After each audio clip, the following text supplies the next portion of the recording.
This is a technological showcase set in the world of The Witcher 4.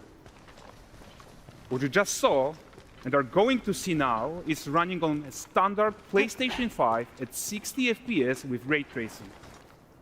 So in the game, you'll be playing as Ciri, a professional monster slayer, a witcher.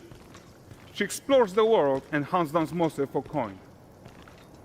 The region we are in is called Kovir, and you'll get to explore it in a game. Right now, Ciri is investigating a monster, and after gathering new clues, she is heading back to a nearby village.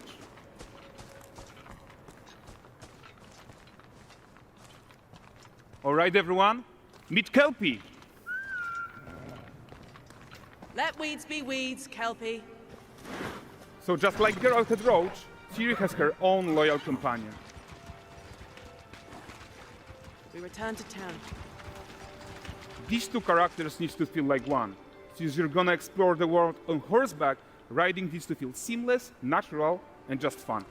Yeah, and to support that, we're introducing multi-character motion matching in Unreal. So Ciri and Kelpie, they're perfectly synchronized when mounting from any angle and speed. And we also support root motion movement on Kelpie, so controlling her feels realistic and grounded. And there are also some really nice improvements to our Unreal Chaos Flesh Solver and these machine-learned deformations.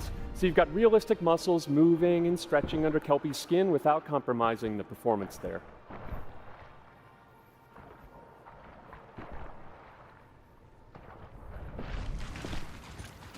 So let's leave Ciri behind for a second and talk about the world itself. So much of the Witcher world is natural, organic, especially Kovir with its dense forest and wild nature. Yeah, and wild nature is hard. And with nanite geometry, we've freed artists from so many of their old constraints. But we don't want to rest until everything we do in Unreal has that same spirit of freedom. There's always more work to do. And foliage is a huge piece of that puzzle. So we are excited to introduce nanite foliage. And in order to achieve gorgeous foliage density everywhere, while still being memory efficient, fast to render, we believe that a new idea was needed. So instead of the same card approach we've been using for the past 20 years, artists should be free to take a nanite approach to foliage, modeling every single leaf and pine needle. And the old LOD tricks of the past, they needed a complete rethink.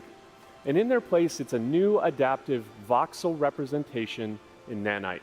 It's volumetric, it's fully 3D, it is super fast to render.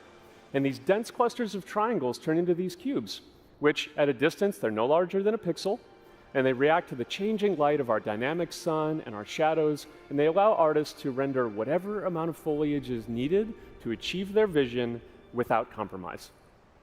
And no compromise means how ambitious we are when it comes to bringing our vision to life with incredible visuals. But more than that, together with Epic, we created faster way to load the world. We can now bring in more content more quickly for the smoothest possible experience as we fly down to catch up with Ciri.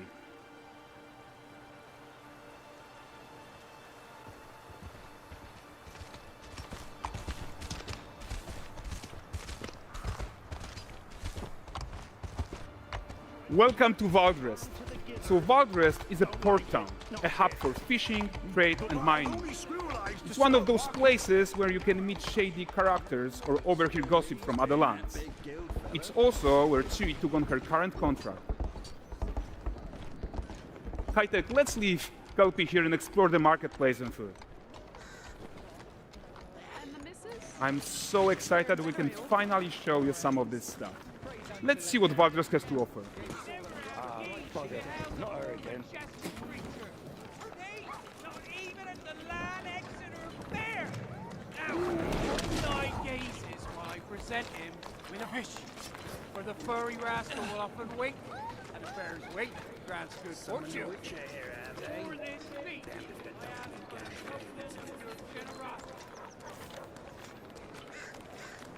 Pardon.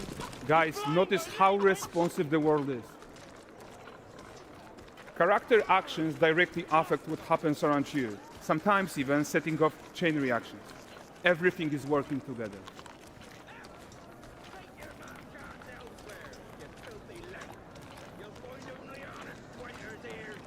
Oh, look at this poor gentleman being taught how to fly by an angry innkeeper. That's what happens when you cheat at Gwent. Last of it, is it? Ready to wait.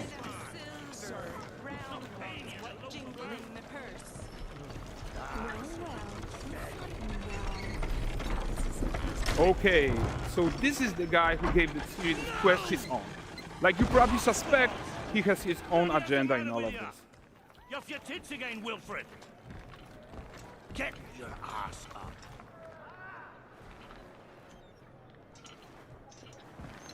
A typical day's toil. Who in? With Churres. What news of my wagons?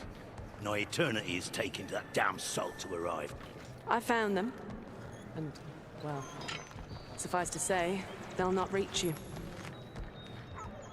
As for the salt, I found not one speck. I presume this comes as no surprise to you. Now. Kavir's smuggling trade is of no concern to me. Shush, shush, shush. The manticore that flattened your cart and devoured your men? Quite the opposite. Manticore? No, them winged hellspawn dwell in the arse end of Creighton, not here. While Siri decides what to do about that merchant, let's take a look at the character technology that powers this marketplace. Why don't we listen in on these fishmongers? They're selling their wares, chatting up customers. Morning catch this is. Won't find none fresher. Reckon me ladies after one of them. Comes. Get this cleaned and gutted for you. You mind, dearest? Into seeing something more. Got mackerel cod, all Braxton's finest. And there is tons of tech to play here, even in this simple market stall. Metahuman tools, improved Unreal Smart Objects, Chaos Cloth, and more. Yeah, and all of this exists to make sure that the gap in quality between Siri and NPCs is as small as possible. Yeah, and closing that gap, it's not just about fidelity, right, but also authenticity. They should react to changes in the world around them. But the prisoner in pillory isn't exciting enough for Valdrest. Let's grab everyone's attention with a circus.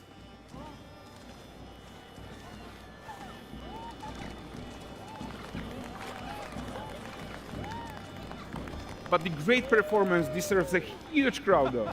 Let's crank it up.